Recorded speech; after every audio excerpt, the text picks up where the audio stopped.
Today in this video we are going to talk about catharsis. Catharsis is a metaphor. ये एक तरह का metaphor है which has been used by Aristotle in the Poetics. अब ये poetics क्या है आपको समझ नहीं आ रहा तो poetics बहुत ही famous work है एरिस्टोटल के द्वारा लिखा गया. He used it to describe the effects of true tragedy on the audience. उन्होंने इसका use किया है ऑडियंस पर एक इफेक्ट डालने के लिए, एक प्रभाव डालने के लिए, एक सही ट्रेजेडी का, एक सच्ची ट्रेजेडी का.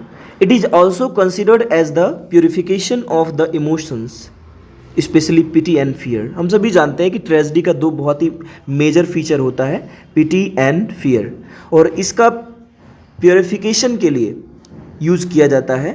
यानी इन्हीं दोनों इमोशंस के प्योरिफिकेशन के लिए कैथार्सिस का यूज़ किया जाता है.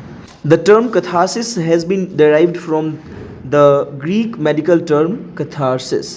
तो ग्रीक टर्म कैथार्सिस से इसको डेराइव किया गया है, लिया गया है, which means purification और purgation, जिसका मतलब प्योरिफिकेशन होता है, शुद्धिकरण, सफाई जो कहिए. एरिस्टोटल स्टेट्स दैट, वो बताते हैं कि द पर्पस ऑफ ट्रेजेडी, कि ट्रेजेडी का जो उद्देश्य होता है, is to produce terror and pity. Audience में जो है टेरर यानी डर और पिटी यानी दया उत्पन्न करना होता है. However some critics see tragedy as a moral lesson. हालांकि कई सारे ऐसे भी क्रिटिक्स हैं जो कि इसको एक मोरल लेसन के तौर पर देखते हैं, यानी एक नैतिक पाठ के तौर पर. यानी ट्रेजेडी का उद्देश्य कई बार ये भी समझा जाता है कि हम लोगों को एक अच्छी सीख देना चाह रहे हैं. इट वॉज अरिस्टोटल, और ये अरिस्टोटल ही थे who coined the term catharsis. Catharsis term पहली बार जो यूज़ किया अरिस्टोटल ने ही किया था. टुडे, आज, this word is used for any experience of emotional release. Any kind of emotional release की यदि बात होती है तो हम कहते हैं कि वहाँ कैथार्सिस है. अब ये इमोशनल रिलीज क्या है? लाइक आंसू बहना, रोज आना. It is also considered as a literary device. इसे एक लिटरेरी डिवाइस भी माना जाता है. दैट प्योरीफाइज द ऑडियंस, जो ऑडियंस को प्योरीफाई करती है. अकॉर्डिंग टू हिम, उनके हिसाब से, इट इज एन एबिलिटी, ये एक क्षमता है, that connects the audience to each and every character of the play, जो कि प्ले के हर कैरेक्टर से ऑडियंस को जोड़ती है.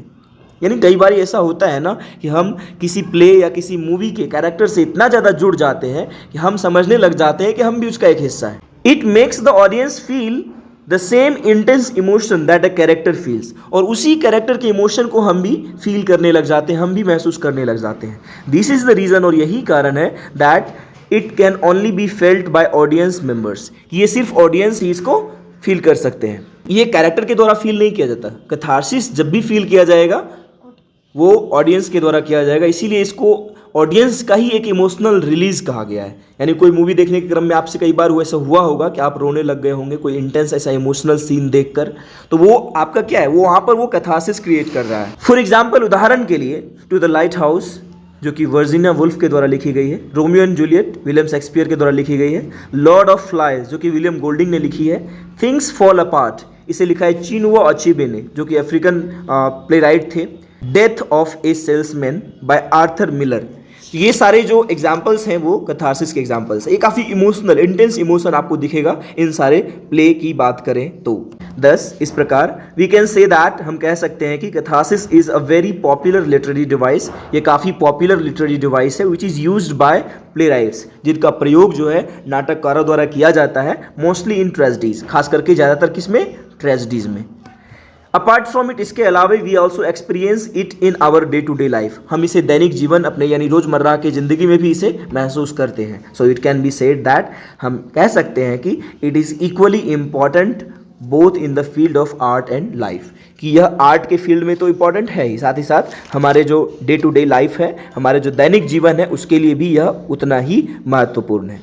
I hope you got what is catharsis, and thanks for watching.